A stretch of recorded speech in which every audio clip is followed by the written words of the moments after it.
A city man inherits not land, but a farmer's journal, a guide to patience, resilience, and life itself. Can he learn the language of the earth and find meaning beyond the city lights? The sleek, polished sedan, a stark symbol of urban ambition, kicked up a plume of red dust as it navigated the unsealed track, a jarring intrusion into the vast, ancient silence of the Australian countryside. Liam, a man in his late 20s, impeccably dressed in a sharp suit, his city slicker hair perfectly coiffed, gripped the steering wheel, his restless energy barely contained by the confines of the vehicle. He felt utterly out of place, swallowed by the sprawling, sun-baked landscape that stretched endlessly under a sky of indifferent blue.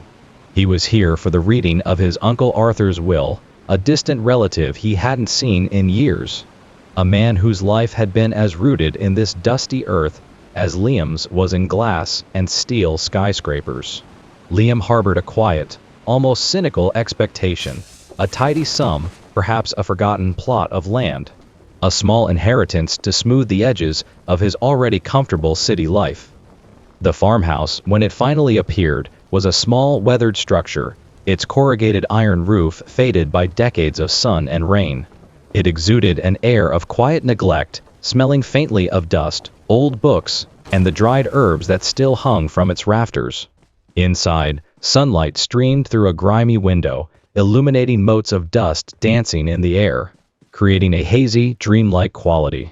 Liam sat awkwardly on a worn armchair, its springs groaning under his weight, feeling every bit the alien he was. Across from him, at a heavy wooden table scarred with generations of use, sat Mr. Jenkins, the lawyer, a neat, unassuming man with a thin briefcase. Aunt Maeve, Arthur's beloved niece, a woman in her late 60s, with a face weathered like ancient timber and eyes that missed nothing, sat quietly in a rocking chair, her knitting needles clicking a soft rhythmic counterpoint to the lawyer's measured tones. And to my beloved niece, Maeve, Mr. Jenkins began, clearing his throat. I leave the care of the homestead and the remaining livestock. Maeve nodded, a small, sad smile touching her lips, a gesture of quiet acceptance. And finally, to my nephew, Liam. Liam straightened, a flicker of anticipation in his eyes, a subtle tightening in his chest. This was it. The moment of reckoning. He hadn't seen Uncle Arthur since he was a boy, but surely a distant relative, a man of the land, would leave something substantial. A plot of land? A tidy sum? A small, almost imperceptible smirk touched his lips. I bequeath my personal farming journal. Liam blinked. His what? The words hung in the air, absurd and bewildering. Mr. Jenkins, calm and unflappable, held up a thick leather-bound notebook. It was worn and stained, its cover softened by countless hours of handling. This, he stated, Uncle Arthur specified it was to be given solely to you, Liam. No money, no land, no other possessions. Just this. Liam stared, dumbfounded, his carefully constructed expectations crumbling. He glanced at Maeve, who met his gaze with a small, almost imperceptible nod, a hint of something knowing in her eyes. You're joking, right? Liam forced a laugh, incredulous, the sound brittle and hollow in the quiet room. This is some kind of prank? A last laugh from Uncle Arthur? Mr. Jenkins remained composed. Mr. Arthur was very clear. Liam, this notebook, he believed it held the true value of his legacy. He also left a personal message for you, written on the first page. Liam snatched the notebook, flipping it open roughly, his frustration barely contained. The pages were filled with neat, old-fashioned handwriting, interspersed with diagrams of crop rotation, meticulous notes on soil types, and cryptic philosophical musings. He found the first page, Arthur's familiar, strong script filling the page. To my dear Liam. I know you're a city boy full of restless energy. You probably think this is a joke. But this land, Liam, it taught me everything. And this book holds its lessons. Not just about crops, but about life. About patience. About resilience. About finding what truly matters. It's all here. Every seed, every rain, every harvest. It's a journey, boy. Your journey. Don't run from it. Liam slammed the book shut, a flush of anger rising to his face. "This is ridiculous," he said, his voice tight with frustration. "I came all this way for a glorified gardening manual? I have a life in the city. I don't know the first thing about farming." Maeve, without looking up from her knitting, spoke softly, her voice carrying a quiet certainty. "Arthur knew that. He knew you better than you think." Liam glared at the dusty notebook in his hands. It felt heavy, not with paper, but with the weight of an unwanted, bewildering inheritance. The city, his life there, suddenly felt a million miles away, a distant memory in the face of this unexpected earthen legacy. Despite his initial outrage and the gnawing resentment that simmered beneath his polished city veneer, Liam found himself reluctantly staying on the sprawling, dusty property. A strange mix of stubbornness, a nagging curiosity about his eccentric uncle's true intentions, and a distinct lack of immediate alternative plans kept him rooted to the spot. The farmhouse, with its lingering scent of old books and dried herbs, became his temporary, uncomfortable abode. Dressed in ill-fitting work clothes, a faded denim shirt and jeans that felt alien after years of tailored suits, he ventured out into the vast, silent fields, the sun beating down with an intensity he was wholly unaccustomed to. His first challenge was the old, rusty tractor, a relic that seemed to mock his urban helplessness. He pulled the cord again and again, grunting with effort, his muscles unaccustomed to such raw physical exertion. The engine would sputter, cough, then die, refusing to yield to his frustrated attempts. "Come on, you ancient beast," he muttered, kicking a tire in exasperation, the sound echoing hollowly in the quiet. He pulled out the weathered notebook, flipping to what appeared to be the first practical lesson. His uncle's neat old-fashioned handwriting filled the page, but the words were far from the straightforward instructions he expected. "To sow, you must first know the soil." Uncle Arthur's voice, gravelly and warm, seemed to echo in his mind as he read. Not just its texture, but its spirit, its history.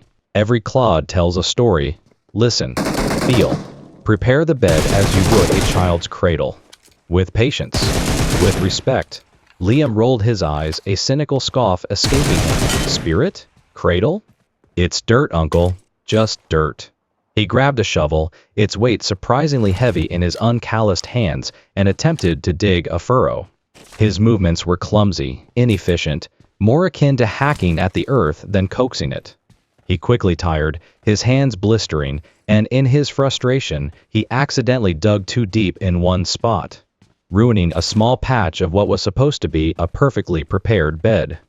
Just as despair threatened to overwhelm him, a dusty ute rumbled up the track, kicking up a plume of red earth. Old man. Finn, a lean, weathered figure in his 70s, a longtime neighbor and a friend of Arthur's, stepped out. He watched Liam's futile struggle with a faint, knowing smile playing on his lips. "Looks like you're having a conversation with that old girl, son." Finn's voice was gruff, but not unkind. "She can be stubborn." Liam jumped, startled and embarrassed. "Just trying to get this thing to work," he mumbled, wiping sweat from his brow. "And this, farming, it's harder than it looks." Finn chuckled, his eyes twinkling. "Everything worth doing is." "You Liam, Arthur's nephew?" Liam nodded, a flush of awkwardness on his face. Finn surveyed the ruined furrow with a practiced eye. "Arthur was a patient man," he observed. "The land teaches patience." "What's that you're reading?" Liam reluctantly showed him the notebook. Finn's eyes softened as he recognized the familiar leather. Ah, Arthur's Almanac. He poured his life into that. Good man, Arthur. Knew the land like his own skin. Finn offered a few gruff, practical tips on coaxing the old tractor to life, then on the proper way to handle a shovel, demonstrating with a few effortless, precise movements. Liam, though initially resistant to taking advice, grudgingly absorbed the wisdom. He tried again, his movements still clumsy, but now slightly more effective, a faint rhythm beginning to emerge in his labored efforts. Later, as the sun dipped below the horizon, painting the vast sky in hues of orange and purple, Liam found himself inspecting the small patch he had managed to prepare. It was far from perfect, uneven and still rough, but it was a start. He knelt, his eyes scanning the freshly turned soil, and then he saw it. A tiny, almost invisible green shoot pushing its way through the earth in a corner of the patch. A single seedling, a fragile testament to life. Liam reached out, touching it gently, a faint, almost imperceptible sense of wonder touching him. He looked at the notebook in his hand, then at the vast, silent land stretching around him. The weight of his unconventional inheritance felt a little less burdensome, a little more intriguing. Perhaps, just perhaps, Uncle Arthur wasn't joking after all. As the seasons turned, painting the vast Australian landscape in shades of ochre and burnt gold, Liam's grudging acceptance of his inheritance was swiftly replaced by a brutal education in the unforgiving realities of farm life. Just as he began to feel a tentative rhythm in his days, a cruel test arrived, a prolonged drought. The sun, once a source of life, became a relentless enemy, baking the earth into a cracked, unyielding expanse. The once promising green shoots he had so carefully nurtured withered and curled, their vibrant life draining away under the merciless sky. The air hung heavy, thick with dust and the scent of dying vegetation. Despair began to creep in, a suffocating blanket that threatened to extinguish the fragile spark of purpose he had found. He stared at the parched fields, the cracked earth mirroring the fissures in his own resolve. He even picked up his phone, dialing a city friend, the words of frustration and defeat already forming on his lips. Ready to admit this whole country venture was a colossal mistake. Just as he was about to give up, his gaze fell upon the weathered notebook, lying open on his kitchen table. He picked it up, his fingers tracing the familiar script, and found an entry that seemed to speak directly to his current crisis.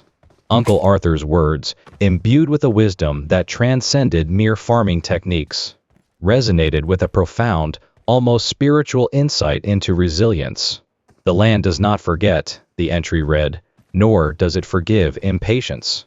When the wells run dry, and the sun is a hammer, the roots must learn to reach deeper.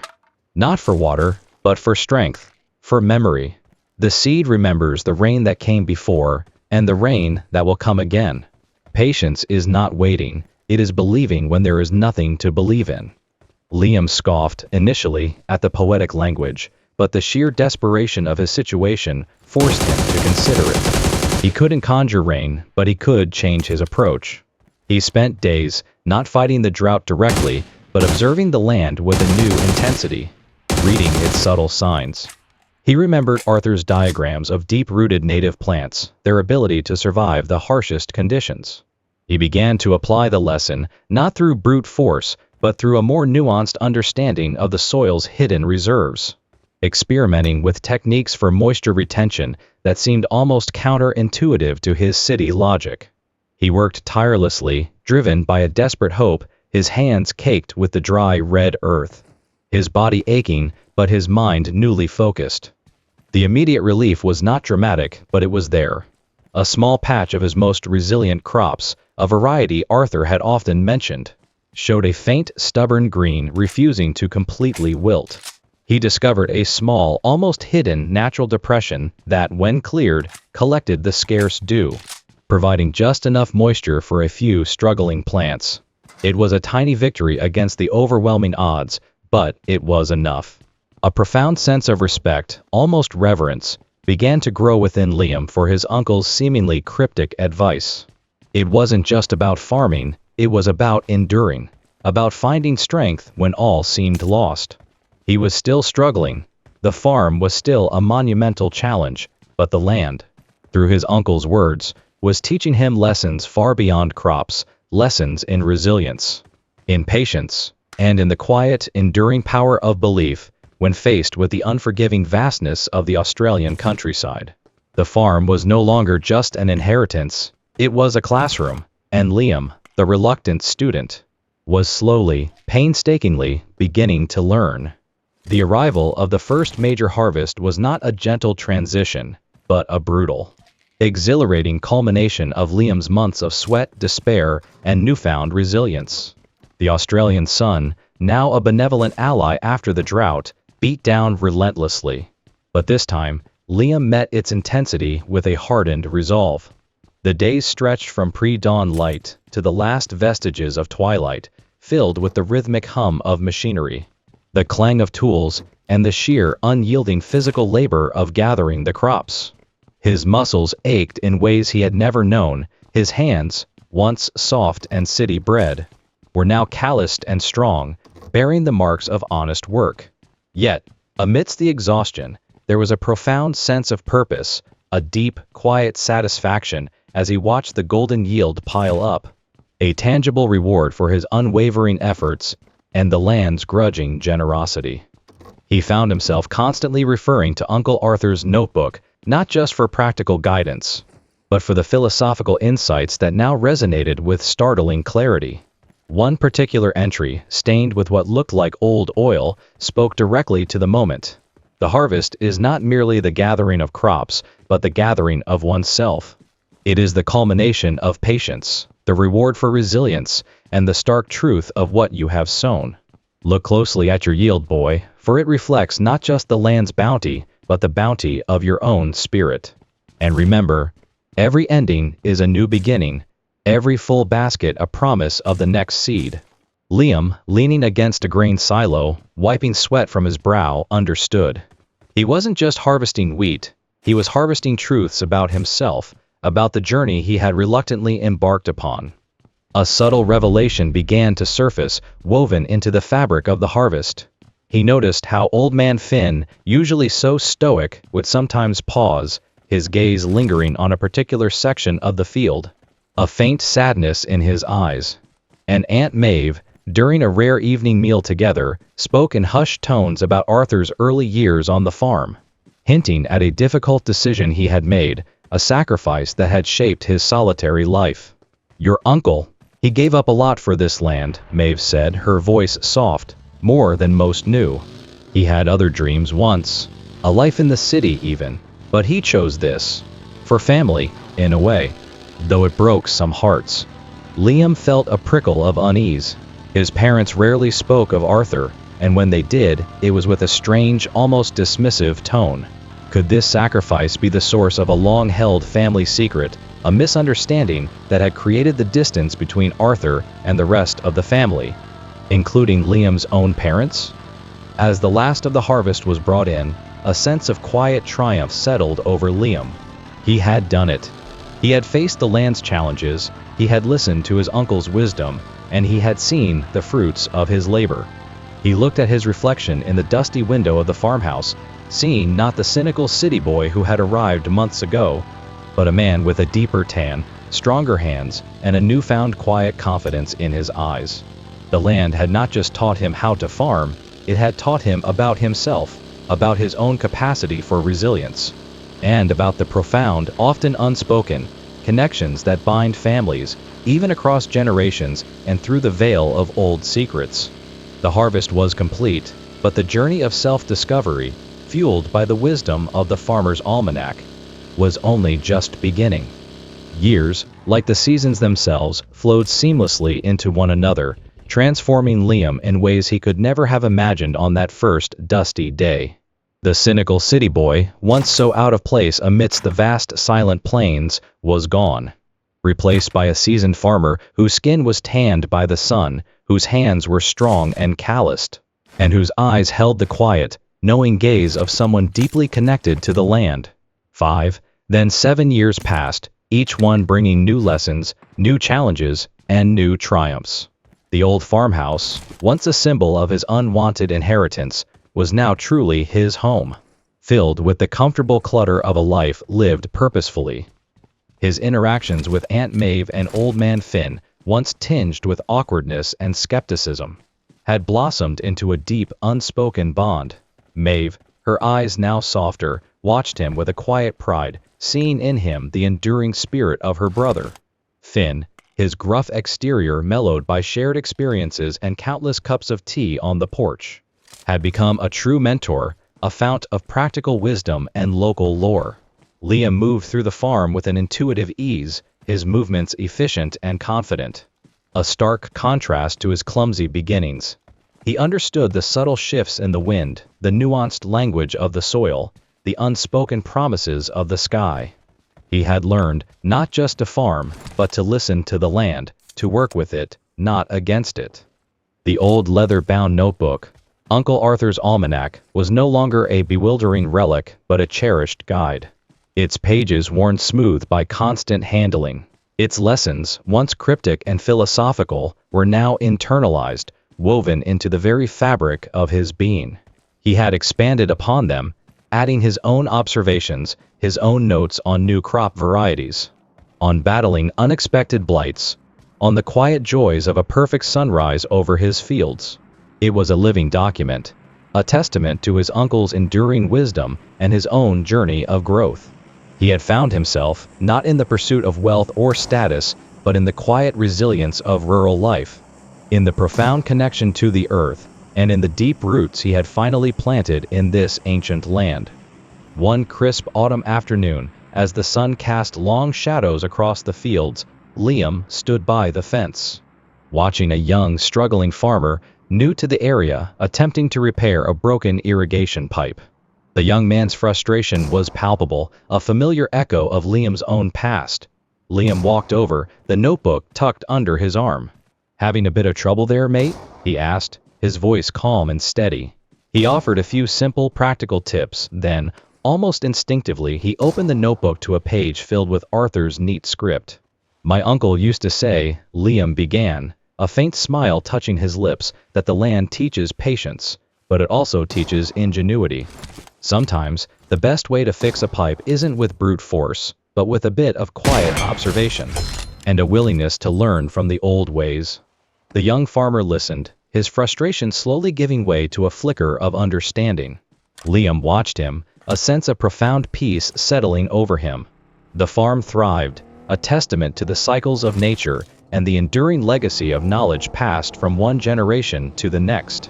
He had fulfilled his uncle's unconventional will, not by inheriting possessions, but by embodying the spirit of the Almanac, ensuring that the cycle of wisdom and connection continued. A quiet, resilient song sung by the soil and the soul.